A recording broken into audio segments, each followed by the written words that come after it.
নমস্কার। আমরা রাজপুর সমাজ কল্যাণ সমিতি থেকে আমরা কিছুদিন আগে আমরা সুভাষগ্রাম হসপিটালে কিছু ফল দান করেছি। যদিও আমাদের এনজিওটা এখন খুবই ছোট, তবুও আমরা মহিলারাই চালাচ্ছি। আপনারা যদি পারেন সহযোগিতার হাত বাড়াবেন। এরপর আমাদের সভাপতি বাসুবিধি কিছু বলবেন।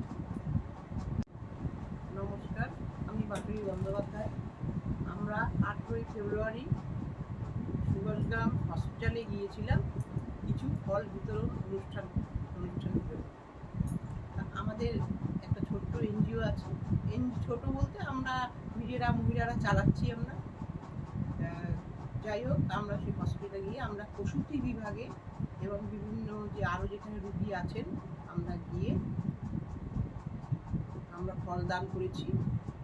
এবং হসপিটালটা দেখে আমাদের এত ভালো লাগলো, এত পরিষ্কার পরিচ্ছন্ন, এবং সেখানকার সহকর্মী এবং ওখানে যে নার্স আছেন, ডাক্তারবাবুরা আছেন, প্রত্যেকে প্রচণ্ড আমাদের সহযোগিতা করেছেন। আমাদের খুব ভালো লেগেছে এবং প্রচণ্ড পরিষ্কার পরিচ্ছন্ন। স্বাস্থ্যকেন্দ্র যদি উন্নীত হয় তাহলে আমাদের আর বেশি দূরে যেতে হবে না। আমাদের এখানে বড় একটা বলতে বারুইপুর হসপিটাল, কিন্তু আমাদের এটা অনেকটা দূরে হয়ে যায়। আমাদের এই এলাকার মধ্যে সুভাষগ্রাম প্রাথমিক কেন্দ্র, যেটা প্রাথমিক হসপিটাল যেটা বলে, সেটা যদি আরও চিন্তা ভাবনা করে যদি আরও বড় একটা রূপান্তরিত করা যায় বড় হসপিটালে, সেটা আমাদের এদিককার পক্ষে এবং মানুষজনের পক্ষে খুব সুবিধা হয় এবং খুব ভালো হয়।